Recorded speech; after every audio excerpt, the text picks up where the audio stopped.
What is up, dudes? I'm Grandpa with another video. Today we're gonna talk about the TOS 1M Buratino, which is gonna be added in the game. And no joke, I had in mind to make a video about this tank a long time ago, but I didn't know that it's gonna be added in the game as with the Jaguar, which is also another tier 10 tank, is gonna be added in the game in the upcoming Battle Path Eclipse. So this tank will have two different turrets, two different play styles, and it's gonna be interesting to play with this tank. This is a tank destroyer. The other one is an heavy, and also the other three tanks are gonna be added as basically tanks that you're gonna get them from the levels or the ranks, such as the Object 7x7 Viper or Gajuka, the automatic, and the Gepard Leopard 1. And this is the tank that I was shocked reading it today, because it is an important tank. It saw service, it still sees service.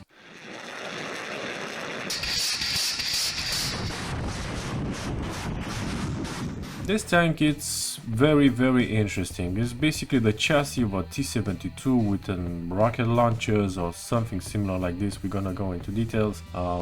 Let's go a bit lower. We're gonna see some different additional protection provided by 92G Tusha, small grenade launcher system, Argus KCS soft kill APS, interesting, T2A2 hard kill APS, interesting once again. So it says the firepower consisted of 24 massive 220mm thermobaric rockets in a box-like launcher, as well as one 30mm 2A4A2 autocannon mounted on the right side of the turret. The exact way how the weapon was supposed to be installed was not specified. We have come up with a modified helicopter mount that will hit the design. So it says that the launcher and the cannon could depress to -3 degrees and elevate +48 degrees. Two rocket types were used. It says here thermobaric and high explosive incendiary. Okay, that's not bad.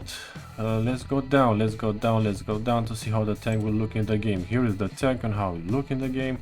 Two different turrets. As you see, those are bigger, the other ones are smaller, but in both cases you will have a 30mm autocannon, which will be only available to move it up and down, seems like, and probably just a bit to the left and more to the right.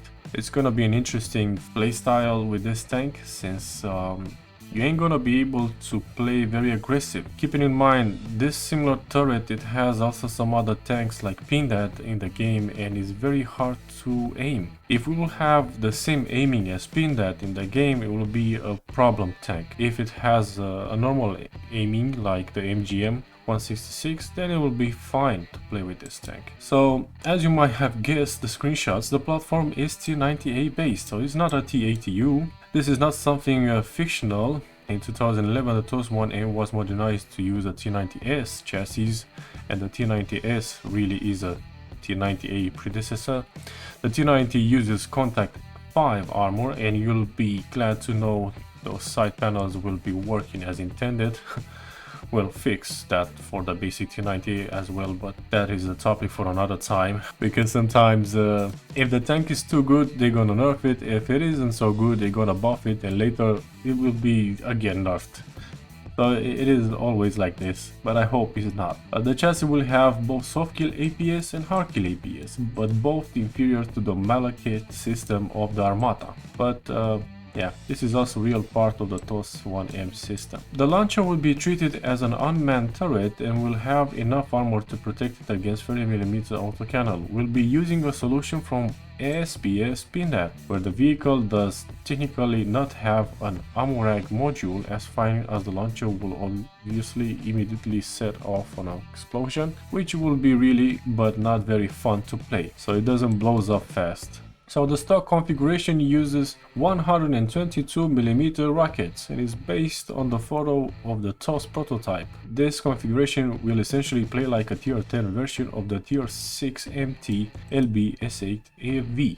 Now, if you know what is the MT LB, okay, it's fine, you can play with that tank. If you cannot play with it, so you will have some issues. In order to fire with this tank, if you are in the cities, the best option it is to cross over a vehicle, a car, or I don't know, something like this, and then just back up with your tank so you can have your lower plate or your tank raised from the rear so you can have more gun depression if you're fighting, let's say, in firing actually from a close range. If you're not, then sit well way behind and try to aim the weak spots, otherwise it's gonna be quite horrible. And then there's the upgraded configuration with 220mm rockets. So this is the 220, this is the 122, which yeah, it's this is a thing. You'll be able to unlock this configuration with basic 220mm thermobaric rockets by completing battle pass missions and tasks via the battle pass workshop. As you can imagine, an impact of the 220mm rocket that's longer than a tank's barrel is absolutely devastating, and it will offer the highest damage per shot alpha in the game, as well as decent penetration. That's gonna be interesting. It's very interesting, man. You'll have 24 of these, one magazine, and you'll be able to launch one every 10 seconds or so. So if it says 10 seconds or so, probably will be 12 seconds per launcher. You will be able to nearly finish the game with an empty magazine. Additionally, you'll be able to unlock even more powerful thermobaric 220 rockets with trade the ability to cause damage by direct hits by having reduced penetration for more splash damage. So it's gonna be interesting. It says here, sounds insane, not quite, as there will be numerous drawbacks to the 220mm configuration. Now grab your beer and read this. Trajectory. Unlike the 122mm configuration, the 220mm configuration uses spin that high arc of flight. Now when it says this high arc of flight, it means it will travel, it will have a longer distance, and if the target is not stationary, you will have problems. You will miss that shot, so it's gonna be inaccurate. Flight velocity. The 220mm rockets will have a very low velocity, in making them easier to avoid, especially as longer distances. So if you're using the 220 and try to shoot from 300 meters, some, let's say, tanks or in PvP, some players will see that rocket coming and they can avoid it. That is very funny.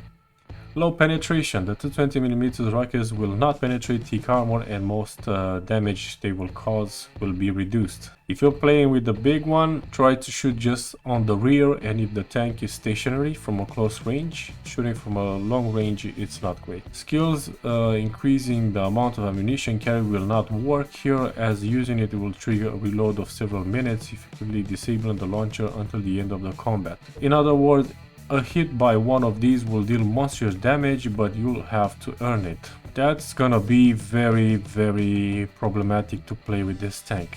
It will be probably the hardest tank to play in the game, but also the most devastating high alpha damage in the game. Pros and cons. I can say that from now that the 220 is great to play more aggressive, max 200, 150 meters, 100 meters, and with the other one you can go with a longer range, because you have a lot of them. It will be probably 8-10 seconds, not such a big thing as with the 220. So it's gonna be interesting to play this, but I'm really shocked that this tank is gonna be introduced in the game, and it is a tier 10 tank destroyer. As for the rest, well, do you truly care about the rest? It says no active abilities, no camouflage, a box firing telephone pole size rockets into the sky tends to be conspicuous, and the vehicle will be blind as a bat.